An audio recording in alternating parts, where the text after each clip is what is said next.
Claire, tu arrives pile au bon moment. J'ai quelque chose d'important à te dire. Le ton de ma mère sonnait étrangement raide. Mon père me fixait en silence. Un mauvais pressentiment me serra aussitôt la poitrine. L'air lourd qui pesait dans le salon me nouait l'estomac, peu à peu. Il y a quelques instants seulement, je venais d'achever ma journée de transactions boursières. J'avais roulé mes épaules engourdies et laissé échapper un long soupir.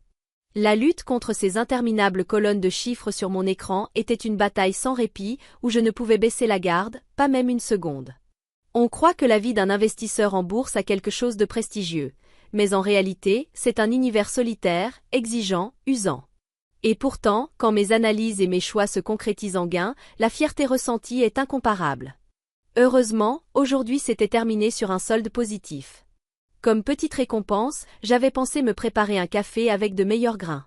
Mais en ouvrant la porte du salon, ce projet modeste s'évanouit aussitôt. Mon père trônait avec arrogance sur le canapé, tandis que ma mère, assise à côté de lui, bras croisés, affichait un visage fermé. L'ambiance rappelait un interrogatoire de police. « Quoi » murmurai-je, en feignant le calme. Ma mère jeta un regard à mon père, puis prit la parole, décidée. « Comme tu le sais, ta sœur Lila vient d'accoucher, et cette période est très difficile pour elle. Notre famille doit la soutenir. » Encore ça. Depuis que Lila avait débarqué dans mon appartement avec son nouveau-né, sans même me demander mon accord, j'entendais cette rengaine répétée comme une incantation. Cet appartement que je louais à mes parents, à un loyer légèrement en dessous du marché, avait soudain été transformé en maison de repos postpartum pour Lila. Ma sœur avait découvert sa grossesse après avoir rompu avec son compagnon. Elle avait finalement accouché seule, sans emploi stable, enchaînant seulement quelques petits boulots. Alors, j'ai réfléchi, dit mon père d'une voix lourde. Comme tu travailles à la maison, ton emploi du temps est flexible, non? Tu pourrais t'occuper du bébé dans la journée pour que Lila se repose. Je restais figée. Devais-je devenir nounou gratuite? Moi qui passais mes journées à batailler devant mes écrans, prenant des décisions à la milliseconde près? Non mais quelle blague. J'ai mon travail. Vous croyez que les investisseurs passent leur journée à ne rien faire? Ma voix monta sans que je m'en rende compte. Mais ma mère balaya ma protestation avec froideur, comme si elle l'attendait. Ne sois pas égoïste. On est une famille, c'est normal de s'entraider. Et si tu refuses, eh bien, dès le mois prochain, nous augmenterons ton loyer au prix du marché. Un déclic claqua dans ma tête. Hausser le loyer, du chantage pur et simple. Mes parents croyaient que j'étais dépendante d'eux, coincée dans cet appartement, et que je serais forcée d'accepter leurs conditions. Plus que de la colère, c'est un désespoir glacé qui remonta le long de ma colonne. Vous êtes sérieux? Ma voix était basse, posée, presque trop calme. Mon père, irrité, haussa les sourcils et cracha ces mots. Bien sûr que oui. Lila traverse l'épreuve la plus dure de sa vie. Et toi? Tu restes enfermé chez toi à taper sur ton ordinateur. C'est une vie facile, non? Tu pourrais bien contribuer un peu à la famille. Vie facile, hein? Mes nuits écourtées pour suivre l'économie mondiale, l'analyse sans fin des bilans d'entreprise, la pression constante où une seule erreur pouvait anéantir ma fortune. Tout ça réduit à ça, une vie facile. Non, en fait, ils ne cherchaient même pas à comprendre. Pour eux, je restais une enfant, un pion commode qu'ils pouvaient manipuler à leur guise. Et à l'origine de ce désastre, il y avait Lila. Elle avait complètement accaparé ma chambre principale, régnant comme une reine. Un soir, en revenant du salon après mes transactions, j'avais découvert l'inimaginable. La porte de ma chambre, à demi entr'ouverte, laissait entendre des pleurs de bébé et la voix mielleuse de Lila. En jetant un coup d'œil, j'avais cru rêver, ma chambre était méconnaissable. À côté de mon lit double trônait un berceau, le sol était jonché de couches, de biberons, de poudre. Du plafond pendait un mobile coloré. Mes affiches d'art moderne, collection chérie, avaient été arrachées et roulées dans un coin. Mes affaires personnelles, mes livres, mes dossiers, ma tablette, tout était entassé sur une petite table, comme un vulgaire tas de déchets. Ma forteresse, mon château, piétiné. Je restais muette, sidérée. Et Lila, assise sur mon lit, berçant le bébé, m'aperçut enfin. Sans la moindre gêne, elle m'accueillit d'un sourire éclatant. « Ah Claire, te voilà. Regarde comme ce petit ange est adorable. » Mon corps trembla de rage. « Lila, mais qu'est-ce que tu fais? Pourquoi tu es dans ma chambre? » Hein? Parce que papa et maman m'ont dit de l'utiliser. Elle est plus pratique, à côté du salon, et puis elle reçoit la meilleure lumière. Tu ne trouves pas? Un bébé a besoin d'un environnement confortable, dit Lila comme si c'était un droit naturel. Ces mots me laissèrent sans voix. Papa et maman, ça voulait dire qu'ils n'avaient pas seulement toléré cet acte insensé, mais qu'ils l'avaient encouragé. Pendant mon absence, ils avaient offert mon espace intime.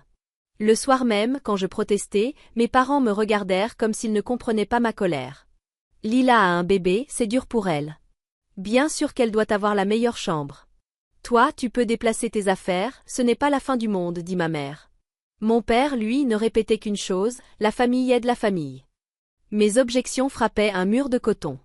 Et ce n'était pas tout. Depuis que Lila vivait ici, elle pillait mes provisions. Le yaourt de marque que je gardais pour le week-end. Les fruits secs que je grignotais entre 2 sessions de travail. Tout disparaissait dans son estomac. Chaque fois que j'ouvrais le réfrigérateur, j'avais l'impression d'avoir subi un cambriolage. Un jour, n'y tenant plus, je lui dis.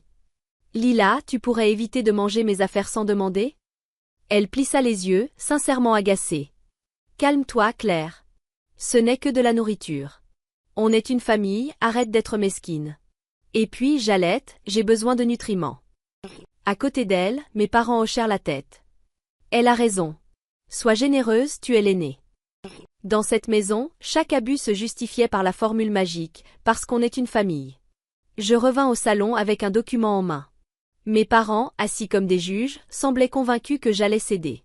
Sans un mot, je posai le papier devant eux. Qu'est-ce que c'est? Demanda mon père confus. Ma mère se pencha pour lire. Quelques secondes plus tard, leurs visages pâlirent. Un préavis de résiliation de bail. Claire. Qu'est-ce que ça veut dire? Hurla ma mère. Mon père tremblait, la main crispée sur la feuille. Rien de plus que ce qui est écrit. Dans 30 jours, je déménage officiellement. Je respecterai la loi et les procédures. Hein? N'importe quoi. Tu veux partir? Et moi je vis où si tu t'en vas? Cria mon père. Dans leur esprit, je ne pouvais pas avoir d'alternative. Ils croyaient que sans leur charité, je finirais à la rue. C'est mon problème, pas le vôtre, répondis-je avec mon meilleur sourire. Concernant le dernier mois de loyer, j'ai déjà réglé, avec la caution, à la signature. Donc je n'ai rien à ajouter. Merci de bien vouloir me restituer mon dépôt de garantie après l'état des lieux. Ridicule. Mon père frappa la table du poing. Tu crois pouvoir faire ce que tu veux? Tu as oublié la dette que tu nous dois pour t'avoir élevé? Une dette? Ils attendaient que je sacrifie ma vie, que je devienne l'esclave de ma sœur, par gratitude? Désolé, mais non. Ce que vous vouliez vraiment, ce n'était pas aider Lila, mais fuir vos responsabilités en me les imposant. Le coup porta. Ils restèrent muets. Sans un mot de plus, je me retournai et regagnai ma chambre. J'ouvris aussitôt mon ordinateur. D'abord, j'envoyai un message à une amie de confiance, on y va. Puis un court mail à l'agence immobilière à La Réunion, j'arriverai la semaine prochaine. Merci de préparer les lieux. Tout était planifié depuis des années. Le lendemain, mes parents me hurlaient dessus à chaque rencontre. Tu n'as pas honte d'abandonner Lila? Comment peux-tu renier ta famille? À cause de toi, notre retraite est fichue. Je ne répliquai pas. Leur voix ne m'atteignait plus. Mais un événement acheva tout. Je m'étais absentée quelques minutes pour aller aux toilettes. En revenant dans mon bureau, je découvris Lila assise à mon bureau. Elle pointait son smartphone, affichant ma photo, vers la caméra de mon ordinateur portable. Elle essayait de le déverrouiller avec la reconnaissance faciale. « Qu'est-ce que tu fais ?» Ma voix basse rampa au sol. Lila sursauta, referma son écran en hâte. « Rien. Je trouvais juste que cette photo de toi était jolie. » Bredouilla-t-elle. Excuse pathétique. Mon sang se glaça. Et si j'étais revenu plus tard? Et si, par malheur, une vieille photo avait ouvert mon système? Ma fortune entière aurait pu disparaître, victime de la curiosité sournoise de cet irresponsable. Sors d'ici tout de suite, et n'entre plus jamais sans permission. Quel ton est-ce là? On est une famille, je faisais que. Dehors, hurlai-je. Le visage de Lila se crispa. Elle recula, battue, et disparut dans le couloir. À cet instant, la mince étincelle d'affection que je gardais encore pour eux s'éteignit. Ils n'avaient aucune notion de limite. Si je restais, ils dévoreraient tout ce qui m'appartenait. Je devais fuir au plus vite. Le manège de Lila devenait chaque jour plus intrusif. Et mes parents, eux, ne cessaient leurs attaques psychologiques gluantes, toujours plus insistantes. Plus je restais dans cette maison, plus j'avais l'impression que mon âme se faisait ronger. Attendre 30 jours? Impossible. Je ne pouvais plus supporter une journée de plus. Heureusement, j'avais déjà réglé le dernier mois de loyer au moment de la signature. Légalement, il n'avait rien à redire. Tant que je laissais l'appartement propre, ma caution devait m'être restituée. J'envoyai un court message à Anna. Changement de plan. Je pars demain matin. Puis vint le matin décisif. Je me levai à l'aube, silencieuse, et vérifiai mon maigre bagage. Anna avait déjà mis en sécurité mes objets de valeur et mes documents importants. Le reste, meubles, électroménagers, n'avait plus d'importance. Il pouvait les garder, avec tous les souvenirs qu'ils représentaient. Sur la table, je laissai un simple mot. Je quitte les lieux aujourd'hui. Le loyer est réglé. Les clés sont dans la boîte aux lettres. J'atteignais la poignée de la porte quand une voix basse résonna derrière moi. Où crois-tu aller? Mon cœur sursauta. Je me retournai, mon père en pyjama, ma mère juste derrière, inquiète. Comme vous le voyez, je pars, répondis-je fermement, étouffant mon agitation. N'était-ce pas prévu dans 30 jours? Insista mon père. J'ai changé d'avis. Mais comme le loyer est payé, vous n'y perdez rien. Tout est conforme au contrat. Ce n'est pas la question. Tu nous abandonnes. Tu abandonnes Lila et ta nièce. Je n'abandonne personne. Je quitte seulement cette maison comme vous le vouliez. Vous pouvez vous occuper de Lila vous-même. Enfant ingrate, hurla ma mère. Dans un fracas, Lila sortit de la chambre. Un sourire narquois aux lèvres, elle lança. Laissez-la partir, maman. Qu'est-ce que ça change qu'une égoïste comme elle reste ici ou pas? C'était le signal final. Je tournai le dos sans répondre, ouvris grand la porte d'entrée et bondis dehors. Leurs cris derrière moi s'évanouirent sans que je me retourne. Je montai dans la voiture d'Anna et nous traversâmes la ville qui s'éveillait. Dans le rétroviseur, l'appartement rapetissait jusqu'à disparaître. Pas une larme. Seulement un immense soulagement, comme si un poids écrasant venait de s'envoler. Anna me conduisit directement à l'aéroport. Elle était la seule à connaître toute la vérité. Mon unique allié. Tu es sûr de pouvoir t'en sortir seule? Demanda-t-elle, inquiète, alors que j'approchais du comptoir d'enregistrement. Je hochai la tête. Oui. Merci pour tout. Sans toi, je me serais écroulée. Ne dis pas de bêtises. On est amis. Une fois arrivé à la réunion, promets-moi de m'appeler. Et surtout, n'ouvre jamais un seul message de ta famille. Je sais. Nous nous serrâmes la main avec force. Je passai le contrôle de sécurité. En franchissant ce portique, j'avais le sentiment de couper définitivement avec mon ancienne vie. Comme si des chaînes avaient été brisées. Mon corps s'allégeait, flottant presque. L'avion décolla. La ville disparut rapidement sous mes yeux. Adieu, passé étouffant. Après plusieurs heures de vol, la fenêtre révéla l'océan infini et le soleil éclatant. La Réunion. Ma véritable forteresse, conquise par mes propres forces. En descendant de l'avion, l'air chaud et humide caressa ma peau comme pour m'accueillir. Je montai dans le taxi réservé à l'avance et donnai une adresse secrète. Un lieu que je n'avais confié à personne. Ni à mes parents, ni à qui que ce soit. Quelques années plus tôt, lorsque mes investissements avaient commencé à porter, je m'étais offert un petit appartement en cadeau. Mon refuge pour le jour que je redoutais. Un havre calme, face à l'océan, à l'écart de l'agitation de Saint-Denis. Quand j'ouvris la porte, un plateau de fruits m'attendait, sûrement préparé par la gestion. Au-delà de la baie vitrée, un coucher de soleil flamboyant embrasait la mer. L'orange éclatant se reflétait sur les vagues. Je posai mes sacs et sortis aussitôt sur le balcon. La brise marine effleura ma joue. Ici, rien ne m'attachait. Seul existait la liberté et le silence. J'avais enfin repris ma vie. Mais évidemment, ma famille n'allait pas me laisser en paix si facilement. Quelques jours à peine après mon arrivée, mon téléphone commença à sonner sans répit. Numéros inconnus, appels masqués, avalanche de messages. Sur l'écran, je distinguais déjà les supplications de ma mère. Comment peux-tu être si cruel? Puis les ordres furieux de mon père. Reviens immédiatement. Je me rappelai ma promesse à Anna. Un à un, je rejetai les appels, effaçai les messages sans les lire. Puis je bloquai tous les numéros et comptes qu'il pouvait connaître. Enfin, je crus pouvoir respirer.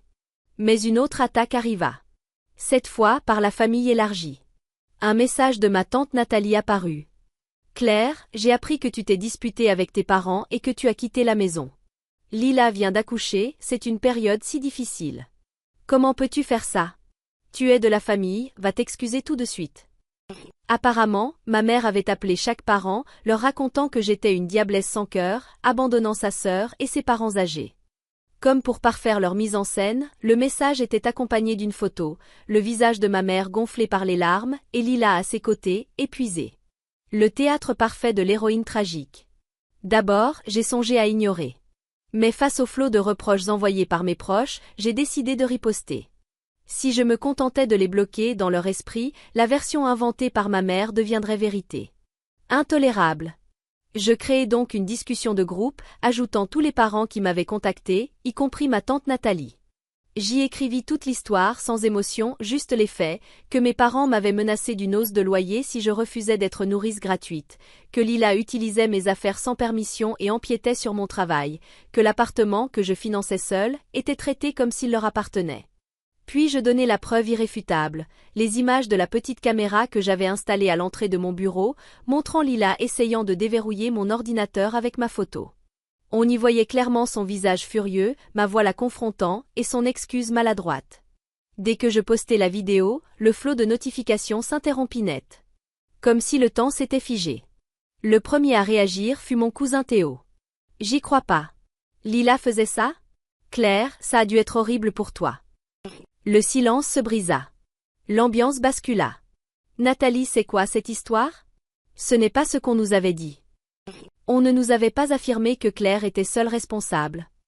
Ma tante tenta de sauver la face. Non, ce doit être un montage, Claire a fabriqué ça.